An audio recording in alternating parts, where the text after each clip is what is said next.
All right, this is going to be my starting shooting guard rankings at the end of the 2024 NBA season. If you have not watched the point guard video, make sure to do that after you watch this video, and be on the lookout for other videos this week regarding the other positions. So at number 30, we're going to have Gary Harris. He's not a very good starting player. He's a solid role player, but he should not be a starter in this league anymore. 7 points, about 2 boards, and 2 assists on 44 and 37 splits is fine, but certainly not starter quality. 29 is John Conchar. He averaged about 4 points, 5 boards, 2 assists, 1 steal, and 1 block. So some decent all-around numbers. Very inefficient at 42 and 32 splits. Again, a solid role player, but should not be a starter. But the Grizzlies had a lot of injuries, so they didn't really have an option. Number 28 is going to be Trey Mann. He's kind of a young guy, and he only started a few games here once he did end up going to Charlotte Hornets because he started in OKC and was not a starter there. But he averaged 9 points, 4 boards, 4 assists, and over 1 steal a game on some solid efficiency at 46 and 37 splits. So certainly not a bad guy. I think he definitely could be a solid starting point guard in the future. Number 27 is going to be Kyle Lowry. He averaged about 8 points, 4 boards, 3 assists on 43 and 39 splits. He also had some pretty solid postseason numbers as well, which kind of boosts him up here a little bit. Number 26 is going to be Gary Trent. He's a really good scorer in this league. Doesn't do a whole lot else besides that. He did average about 14 points a game, but less than 2 assists and barely over 2 rebounds and 1 steal on 42, 39 splits is like solid numbers. Good scorer.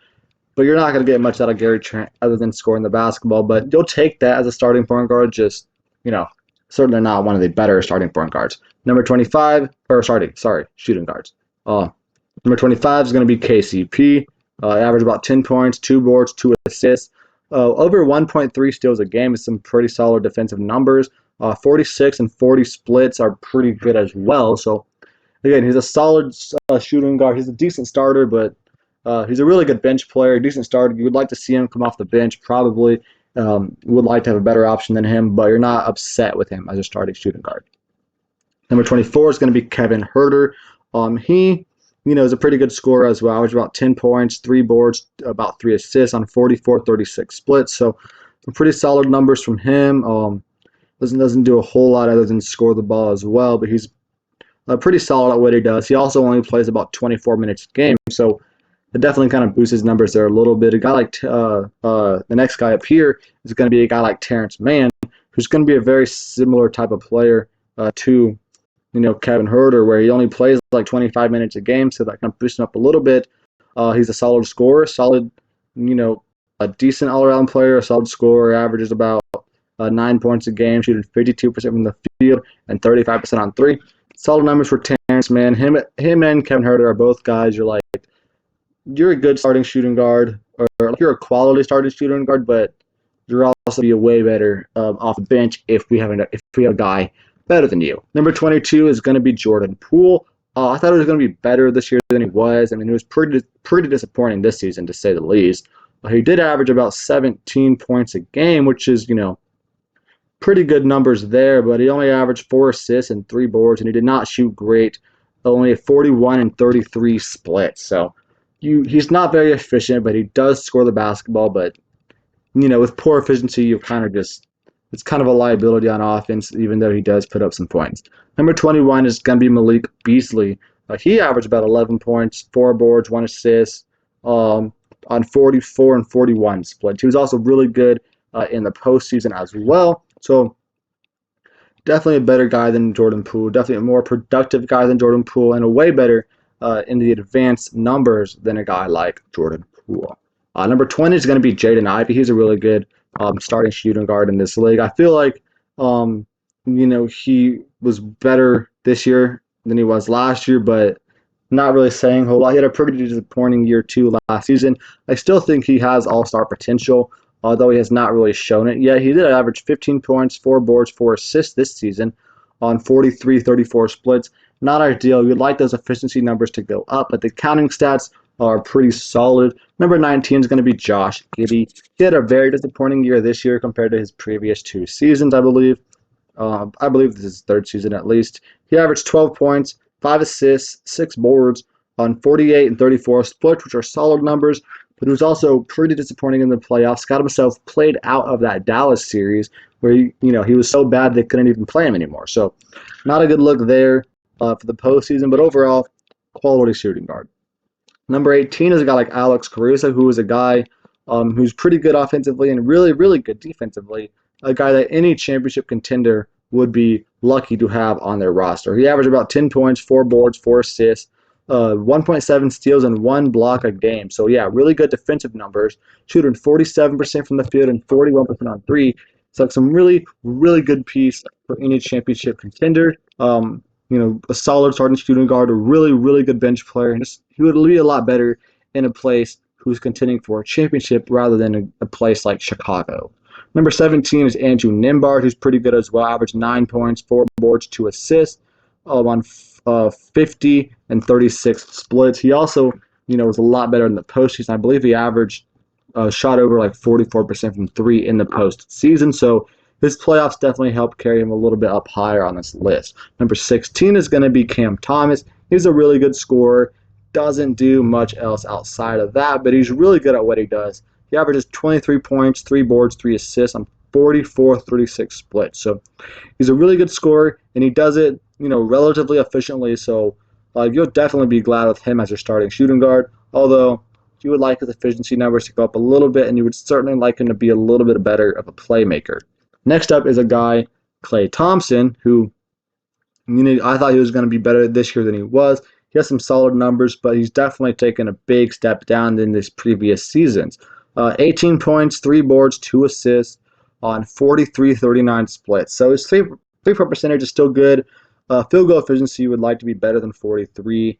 He also shot 0 for 10 in his playing game that he had, so that certainly does not help his case at all. Probably drops him a couple spots here, but again, that was only one game, but that was kind of the most important game of the season, and he had his worst performance of his career, basically. Number 14 is going to be Jalen Green. He was doing really, really good in the back half of this season. If we were just ranking off the back half, he's probably a top 7 shooting guard on this list, but throughout the whole season, still really solid, but probably, top 14. Is still pretty good, nowhere near the top 7. Though he averaged 21 points, 5 boards, about 5 assists on 44 and 40 split. Sorry, those are Tyler Hero's numbers. Never mind. He averaged 20 points, 5 boards, 4 assists on 42-33 splits. Yeah, not the most efficient scorer, but he's a really solid scorer and good all-around player as well. And I think his efficiency numbers will go up because that's what we did see in the back half of this season. At number 13 is where we're going to have Tyler Hero, who averaged 21, 5, and 5 on 44 and 40 splits. So really efficient guy. He was also pretty solid in the playoffs as well. Helps carry him up here a little bit maybe.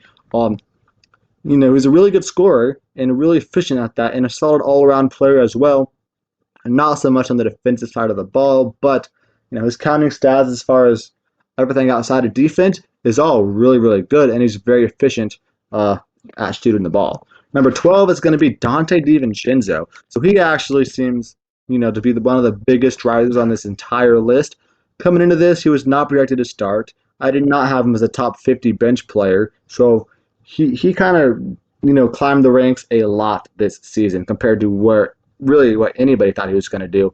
He averaged 16 points, 4 rebounds, 3 assists, 1.3 steals in the regular season, shooting 44 and 40% on threes. In the postseason, he was even better than that. He was doing really, really good in the postseason, and that definitely helped carry him quite a few spots on this list. If he was just his regular season, he's probably closer down to like 18-ish, but because of his amazing postseason run, he climbs all the way up to number 12. Number 11 is going to be Devin Vassell. He's been really good. I thought it was going to be a little worse than this season. I thought I was going to take the leap more like next season, but he kind of took that leap already this year, averaging 20 points, 4 boards, and 4 assists a game on 47-37 splits. If he can continue this progression, he could very well potentially be an all-star next season. If he gets a little bit better, he can easily average like 23, 5, and 5 on 48-38 splits. Very much in all-star conversation, which is really good for the future of San Antonio. Number 10 is Anthony Simons. He had a really solid season. No one was really doing much for the Portland Trailblazers, so somebody had to score. And Simons kind of did all that. He had 23 points, 6 assists, 4 boards on 43, 39% shooting. So pretty efficient scorer, at least from three. His field goal percentage could be a little bit better, but you're not complaining about 43%. And also, when he's one of the few people on your team that can actually put the ball in the basket, he'll let him take as many shots as he wants. Number 9 is going to be Bradley Beal. Coming into the season, he was projected to be the starting point guard for the Phoenix Suns, but ends up being a shooting guard, and he was really good at that. 18 points, 5 boards, 5 assists. He on 51-43 splits. He was really good in the regular season shooting the basketball. 51 and 44, some amazing splits there.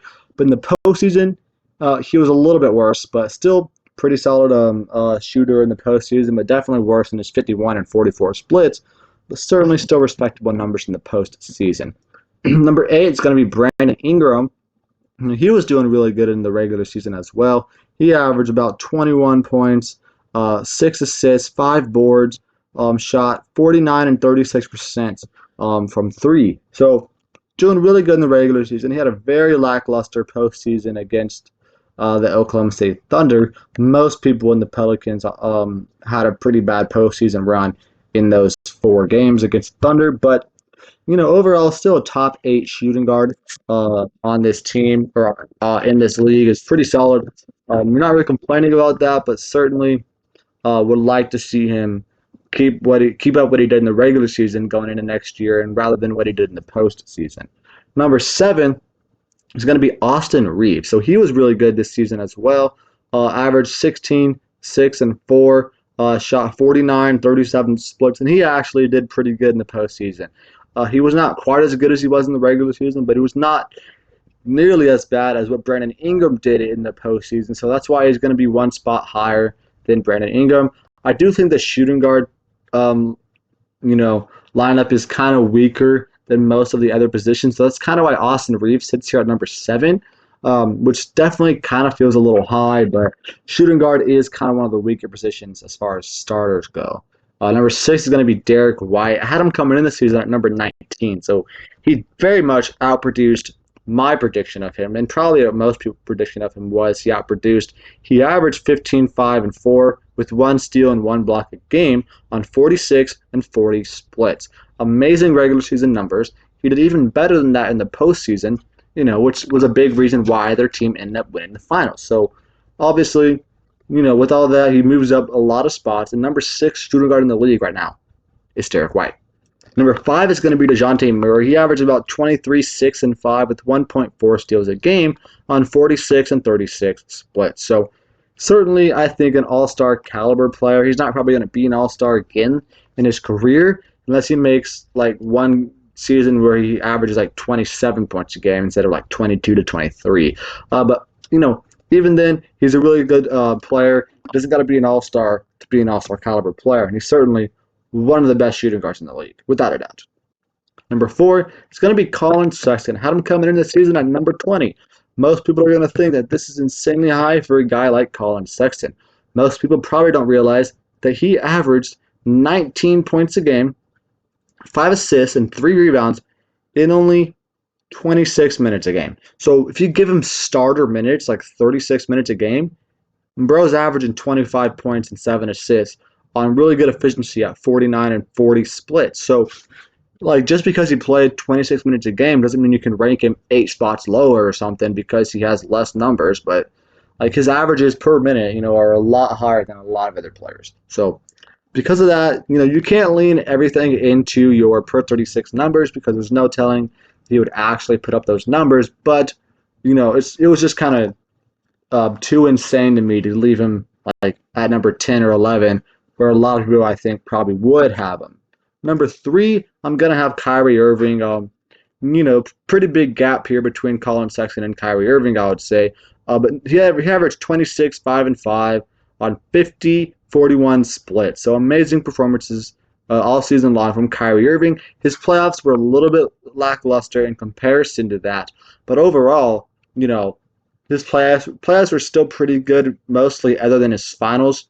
So still really, really good player, Kyrie Irving, and definitely a top 3 shooting guard in the league. You can't really debate that. Number 2 is going to be Donovan Mitchell. He's certainly one of the better players in the entire NBA. He averaged, 27, 6, and 5 with almost 2 steals a game on 46, 37 splits. And he averaged, even better than that in the postseason. So definitely no argument really for him to be much lower than, anyone on this list. Him versus Kyrie Irving could be a debate. I think Donovan Mitchell at this point in his career is better than Kyrie Irving. At number 1, should be pretty obvious. It's going to be Anthony Edwards. He averaged 26, 5, and 5, shooting 46, 36 splits. Similar numbers to Donovan Mitchell, but his postseason was, even though Donovan Mitchell had a good postseason, Anthony Edwards had a significantly better postseason still than Donovan Mitchell. So that's why he's going to end up here at the number 1 spot in the shooting guard list. So now let's go look at the guys who are missing. Stephen Curry and Devin Booker were 1 and 2 last year. They're both a point guard now. Paul George was number 6. He's a small forward. Desmond Bain was 9. He's a point guard. Zach LaVine was 10. He got injured. Maxey was 15. He's a point guard. OG Anunoby was 17. He's a small forward. Benedict Mathurin was 20. He's on the bench now. Rozier was 22. He's a point guard. Oscar Thompson was 23. He's a small forward. Spencer Dinwiddie was 25. He's on the bench. Quentin Grimes was 26. He's on the bench. Jalen Suggs was 27. He's a point guard. And Taylor Horton-Tucker was 28, and now he's on the bench. That is going to be it for the video. Thank you for watching. Make sure to check back next week for an updated. Make sure to check back later this week for the small forward, power forward, and every other ranking. And yeah.